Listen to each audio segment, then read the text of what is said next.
Et cette invitée aujourd'hui, c'est vous, Laetitia Bucaille, bonjour. Bonjour. Merci d'être sur ce plateau. Vous êtes professeure de sociologie politique à l'INALCO, spécialiste du conflit israélo-palestinien. Nous sommes un peu plus de 4 jours maintenant après le début des attaques coordonnées du Hamas sur le sol israélien. Ce que l'on sait à cette heure, c'est qu'on ne sait pas encore tout ce qu'il s'est passé depuis samedi. Oui, on va de découverte en découverte macabre. Effectivement, le Hamas avait déjà un rapport très net à la violence. C'est un mouvement qui pratique des actions terroristes depuis longtemps, qui s'était illustré notamment par des attentats suicides pendant le processus de paix, à partir de 1994, aussi pendant l'intifada al-Aqsa, qui, devant l'impossibilité de continuer à perpétuer ces attentats suicides, étant donné la construction de la barrière de sécurité, avait innové en lançant donc des roquettes contre Israël. Là, effectivement, on a franchi un degré, alors dans un savoir-faire inédit, puisque on sait, c'est une surprise totale qu'ils aient réussi à franchir la barrière de sécurité et à mener ces opérations coordonnées. Et il y a aussi un degré qui est franchi dans la violence, un ensauvagement véritable, puisque ces actions ont été menées avec une grande cruauté. Comment qualifier ce qui s'est passé dans les kibboutz du sud d'Israël et dont on parlait à l'instant avec notre invité ? Je crois que ça a été déjà largement dit. Ce sont des scènes d'horreur qui interrogent sur l'humanité de ceux qui l'ont perpétué.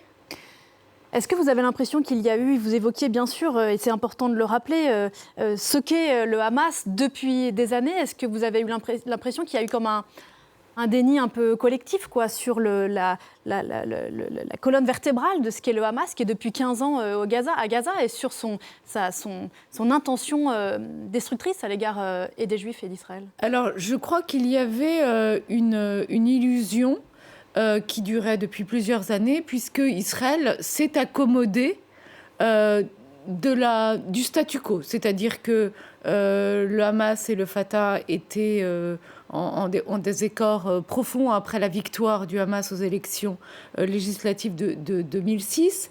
Le Hamas a fait un coup de force, a chassé le Fatah de Gaza, a pris le pouvoir, et Israël s'en accommodait dans la mesure où cette enclave ne provoquait aucun désir israélien. Il n'y a pas de site historique ou religieux à Gaza pour les Juifs. Il n'y a pas d'eau, c'est un territoire surpeuplé, donc Israël était plutôt content de se débarrasser de la gestion de cette portion de territoire. Et le Hamas gouvernait sous un double siège, le siège israélien et le siège égyptien. Et certes, il y avait des attaques sporadiques, puisque le Hamas, à plusieurs reprises, a lancé des roquettes contre Israël. Mais c'était un conflit de basse intensité dont on pouvait à peu près s'accommoder. Donc voilà, c'était aussi le choix de ce statu quo sur Gaza qui a été fait par plusieurs gouvernements israéliens. Le Hamas savait évidemment quelle serait l'intensité de la réponse israélienne en commettant cette attaque organisée. La question peut paraître peut-être naïve, mais sachant ça, quelle pouvait être l'intention profonde ? L'intention profonde, c'est de porter un coup extrêmement dur à Israël, de sortir de cette position de faiblesse qui est celle des Palestiniens, une faiblesse très très profonde, parce que les Palestiniens n'ont jamais été jusqu'à aujourd'hui, presque depuis 1948, dans une situation aussi faible politiquement, c'est-à-dire qu'ils sont divisés, l'autorité palestinienne n'a plus guère de légitimité, la communauté internationale s'est assez largement désintéressée de la question palestinienne, les pays arabes se désolidarisent aussi des Palestiniens en signant des accords avec les Israéliens.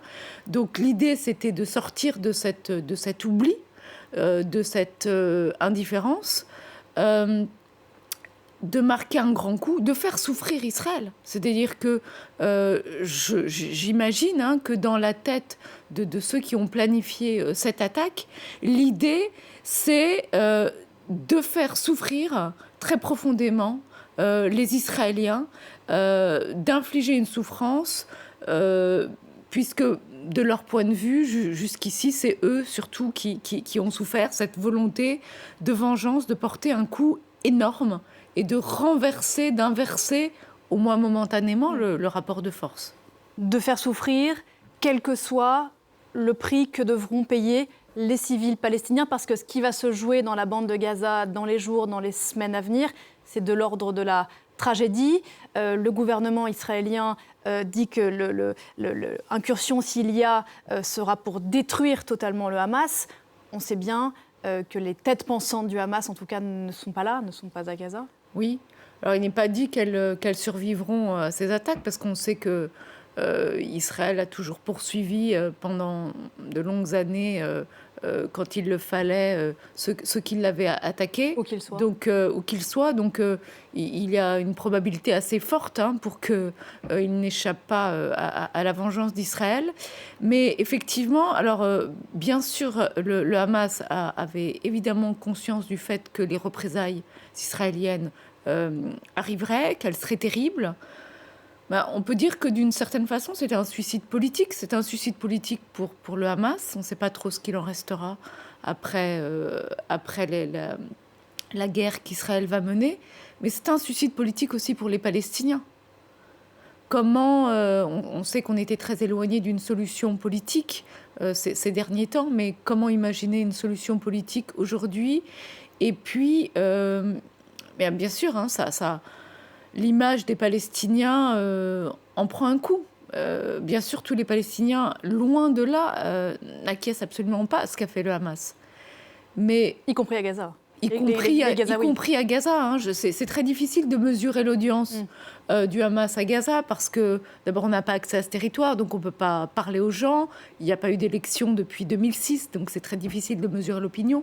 Mais ce qu'on peut quand même penser, c'est que énormément de Gazaouites ne soutiennent ni le Hamas, ni le Fatah, sont éloignés d'identification partisane et qu'ils trouvent depuis de nombreuses années la vie extrêmement dure, puisqu'ils vivent quand même sous siège dans des conditions très rudes à Gaza depuis 2007, avec un appauvrissement des phénomènes de sous-nutrition chez les enfants, chez certaines familles, qui sont vraiment énormément développées. Vous le disiez, ça sera ma dernière question, que la haine, et on l'imagine assez aisément, va aller croissante, et en cela décaler, reporter, signifier toute perspective d'accord. Est-ce que la haine va aller croissante ici aussi, dans nos sociétés occidentales? Je vous pose la question parce que vous êtes sociologue. C'est un risque. On a déjà vu des phénomènes de la sorte. On a déjà vu ce type de phénomène pendant l'intifada El-Aqsa, qui a eu des répercussions en France avec une montée des actes antisémites.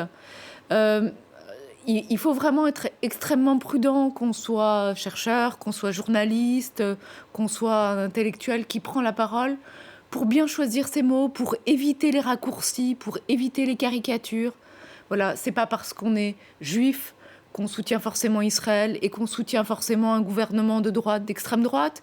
De la même façon, c'est pas parce qu'on est musulman ou arabe en France qu'on s'identifie aux Palestiniens et qu'on soutient le terrorisme. Donc attention à la simplification, attention aux caricatures. Essayez de comprendre, de faire la différence et de comprendre aussi l'émotion de l'autre, c'est très important. Merci, et merci de ce message parce qu'il est effectivement important, et je crois à notre humble échelle que c'est ce que nous essayons de faire dans ce rendez-vous d'info. Merci infiniment Laetitia Bucaille, professeure de sociologie politique à l'INALCO, d'être venue ce matin sur ce plateau. On continue bien sûr d'évoquer, d'analyser avec prudence et de façon...